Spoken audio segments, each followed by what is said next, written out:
በስመ አብ ወወልድ ወመንፈስ ቅዱስ አሐዱ አምላክ አሜን። መስከረም 19 ቀን የሚከበሩ ዓመታዊ የቅዱሳን በዓላት።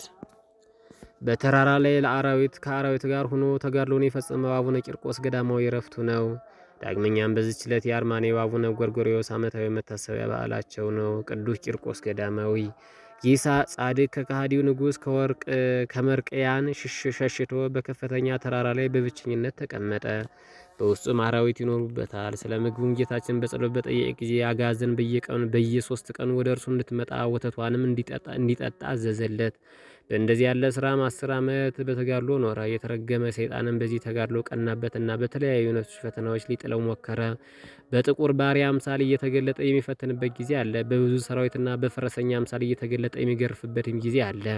አቡነ ቂርቆስም ጭፍሮችን ሰይጣናት እንደሆኑ አውቆ ቢያማትብባቸው በነው ጠፍተዋል።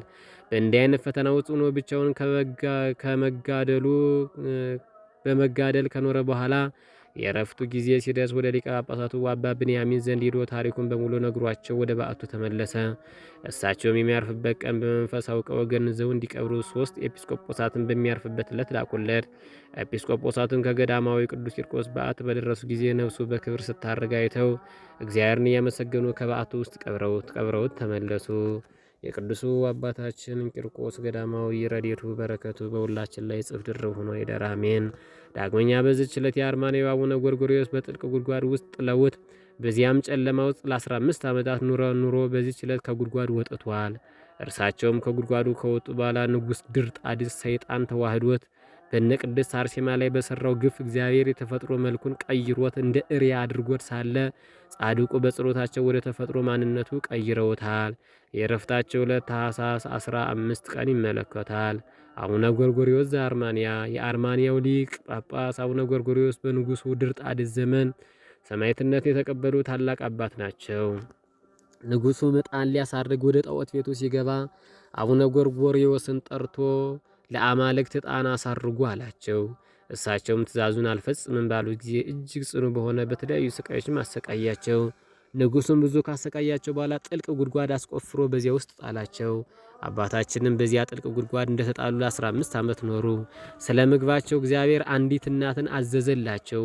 በንጉሱ አዳራሽ አቅራቢያ የምትኖረው ይህች ሴት በእግዚአብሔር ትእዛዝ እንጀራ እየጋገረች ወደ ጉድጓዱ ትጥልላቸው ነበር። ከእርሷም በቀር አባታችን በሕይወት መኖራቸውን የሚያውቅ ሰው የለም። 15 ዓመት በሙሉ እንዲያመገበቻቸው እንዲህም እያደረገች 15 ዓመት ኖረች። ንጉሱ ድርጣድስም ቅድስት አርሴማን ማግባት ፈልጎ ሳለ ፈጽሞ እምቢ ብትለው በእርሷ ምክንያት ብዙ ደናግል ሴቶችን ገደለ።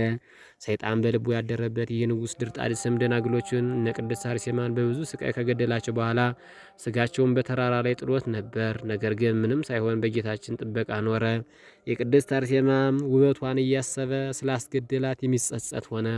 ወገኖቹም ከሐዘንህ ታርፍ ዘንድ ወደ ጫካ ሄደን አውሬ እንድን አሉት ድርጣድስን ንጉሱም በፈረሱ ተቀምጦ ወደ ጫካ ወጣ።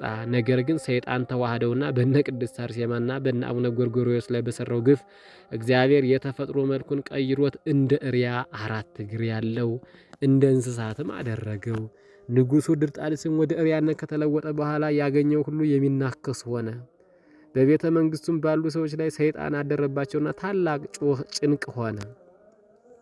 የንጉሥ እህት በሌሊት ጎርጎርዮስን ከጉድጓዱ ካላወጣችሁት በቀር አትድኑም የሚል ራእይ አየችና ለወገኖቿ ነገረቻቸው።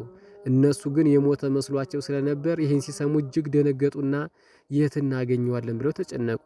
ሄደው በዛን ሰዓት ግን ጠይቀው ቅዱስ ጎርጎርዮስ እንዳለ ታወቀ። ቅዱስ ጎርጎርዮስን 15 ዓመት ተጥሎ ከኖረበት ጉድጓድ ውስጥ በገመድ ጎትተው አወጡትና አክብረው ወሰዱት።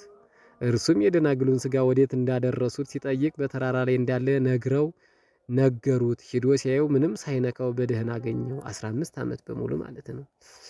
አንስቶም በአማሩ ቦታዎች አኖራቸው። ሰይጣን ያደረባቸውን የቤተ መንግስቱን ሰዎች ፈወሳቸው። ስለ ንጉስም ወደ አውሬነት መለወጥ ነግረውት እንዲፈውሰው ለመኑት። አቡነ ጎርጎርዮስም ወደ ንጉሱ ሄዶ በእሪያነት ሳለ ብፈውስህና ባድንህ ከክፉ ስራ ትመለሳለህን? በእውነተኛው አምላክ በኢየሱስ ክርስቶስ ታምናለህን? አሉትም። ሪያ የነበረው ንጉስም አዎን ቢላቸው ጸሎት አድርሰው ፈውሰውታል። ሪያ ሆኗል። በአዎንታ ግን ልክ ራሱን ነቀነቀ። እሳቸውም ጸልየው ፈወሱት። አይምሮውና የቀደመ መልኩም ተመለሰለት። ነገር ግን አቡነ ጎርጎርዮስ ንጉሱ ዳግመኛ እንዳይታበይ እንዳይኮራ በማለት ከእግሩ ላይ የእሪያ ጥፍር አስቀሩለት። የቤተ መንግስትም ሰዎች ሁሉ ከፈወሳቸው በኋላ 8 ቀን እንዲጾሙ አዘዛቸው። ሃይማኖትንም አስተምሮ ስርዓት ሰራላቸው። እነርሱም ክህነት አልነበራቸውምና ወደ ሮሜ ንጉስ ወደ አኖሪዎስ እና ወደ ሊቀ ጳጳሱ መልእክት ላኩና ጳጳስ ይላኩላቸው አሏቸው። የሮሙ ሊቀ ጳጳስም ጎርጎርዮስን ሹሞ ላከላቸው። ንጉሱም አኖሪዎስም በዚህ ተደሰተ። ጎርጎርዮስም ተሹሞ ከመጣ በኋላ ሁሉን አጠመቃቸው። አርማንያም በቅዱስ ጎርጎርዮስ ትምህርት በክርስትና የምትታወቅ አገር ሆነች። እርሱም በእመቤታችን ስም ቤተ ክርስቲያን ሰርቶላቸው በመልካም መንገድ አገልግሏቸው ታኅሳስ 15 ቀን በሰላም አርፏል። መስከረም 19 ቀን ደግሞ ከጉድጓድ የወጣበት ዕለት ነው። የአባታችን የቅዱስ ጎርጎርዮስ ረድኤቱ በረከቱ በሁላችን ላይ እጥፍ ድርብ ሆኖ ይደር።